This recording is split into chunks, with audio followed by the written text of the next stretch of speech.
10-minute parking. Let's set the timer.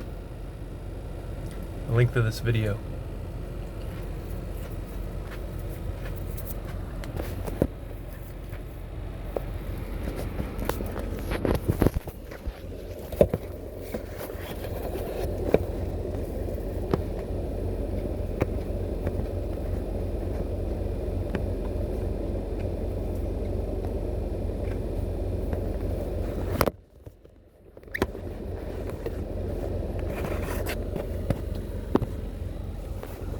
This will be a continuous shot with no edits.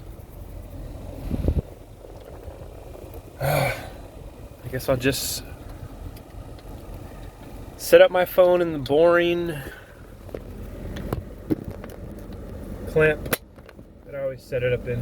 I wanted to do something more creative, but this is an emergency. I found this 10-minute parking place, and I'm parking here. Partially in the shade, so it's ideal for stopping to eat.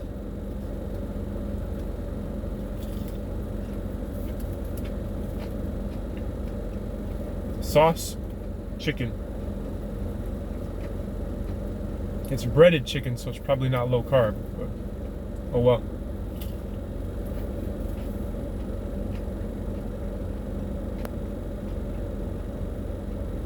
So we have to be here more than 10 minutes. That's the goal of this video.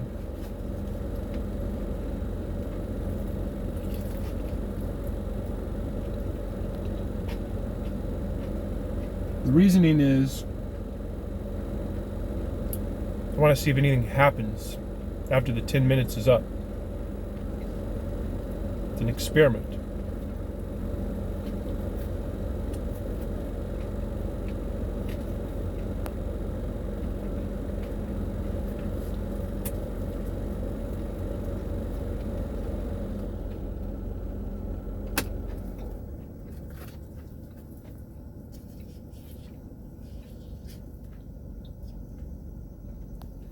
Got to eat these slower. I was trained to eat very fast. I trained myself to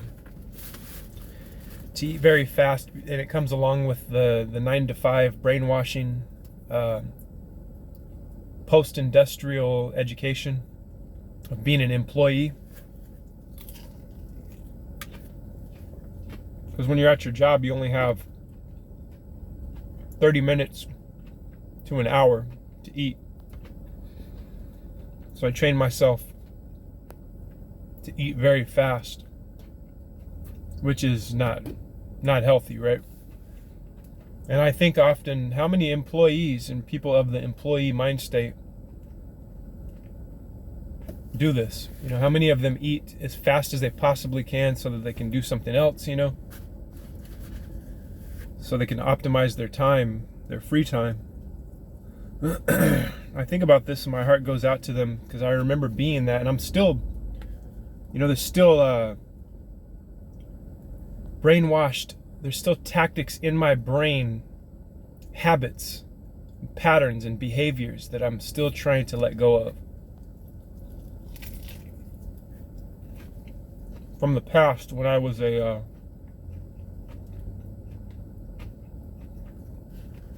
post-industrial victim.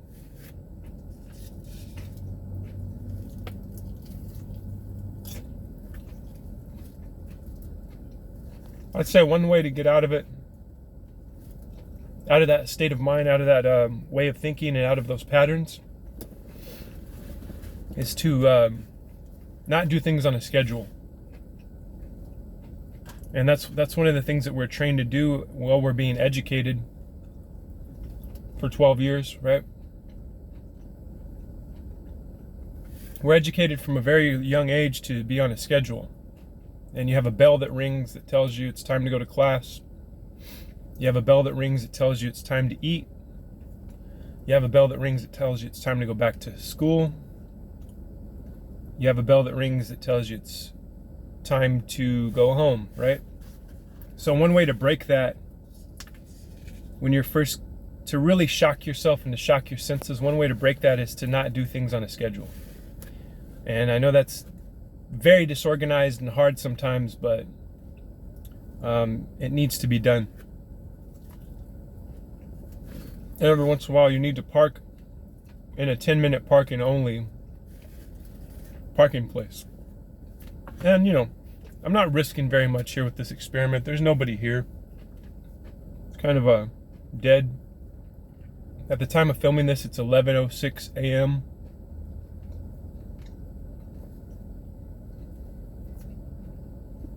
So, I mean, if it was a busy area, there might be an employee that will come out and ask me, if I need any assistance or something to try to get me to move. But if you stay in control of your emotions, if you stay in control on the inside, then you are in control of reality. That's something they don't teach you in school, kids. Because they don't want you to be in control of your own reality. They want you on a schedule. They want you to spend only 10 minutes in the parking place. They want you to spend only 30 minutes on lunch. Or an hour. Or if you're an employee of the court,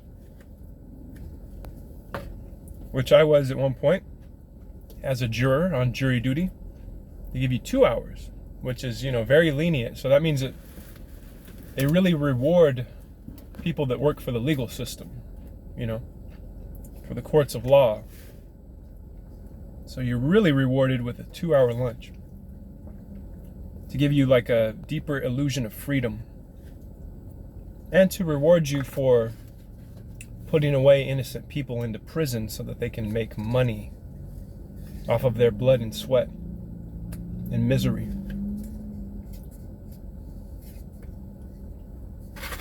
I only got one chicken finger left here.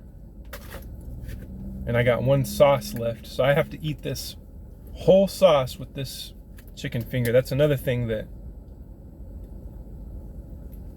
I don't know where this one comes from, where this behavior comes from, but I don't like wasting things, you know what I mean? And there's no one to give the sauce to or to share with, and my dog's not here to eat it, so looks like I'm going to be eating the whole thing.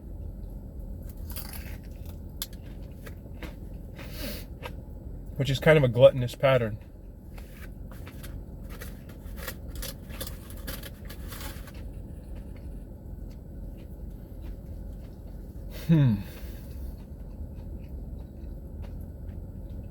What I'm seeing here, I'll describe my surroundings.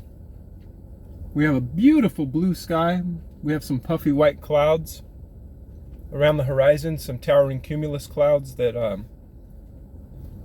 they're always in the sky in this area around the summertime. They're always around, over the mountains of this that surround the Central Valley. And it's because of the heat and the pressure. And there's these beautiful clouds that kind of formulate in these towering cumulus, and it really looks cool. It looks like a volcano erupting or something.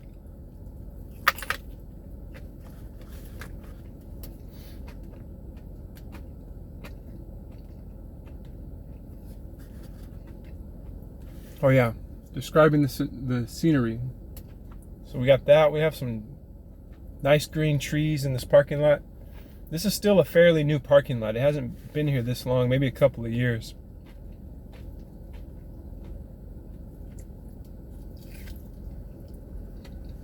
I see workers. I see some landscape guys. They just stopped to get lunch at Taco Bell over here. I see people buying groceries. Well, I don't see them buying groceries. I see them coming in and out of a grocery store.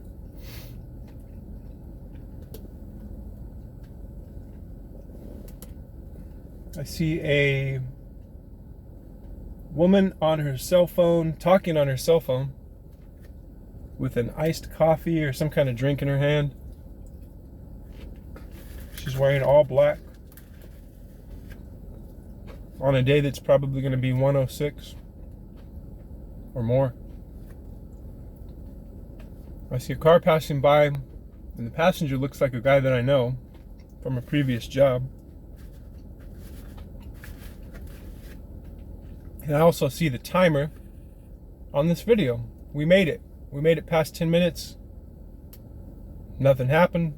Nobody came out to harass us. And I just dropped sauce on my shirt. Which really bugs me. And I can remove it with ice. That's my trick. As somebody who is a professional at eating food in the car, I'm constantly dropping stuff on my shirt like a slob. And I've noticed that when I had a drink with ice in it, I can rub the ice on the stain and it sometimes comes out, especially if it's ice from a soda, soda water. But who cares? It's just kind of a small stain. I don't really care as much as I might have in the past. We're now at the 11-minute mark. 11's a magical number. If you watch Harry Potter, or if you witnessed the September 11th attacks, the mass ritual that happened that day.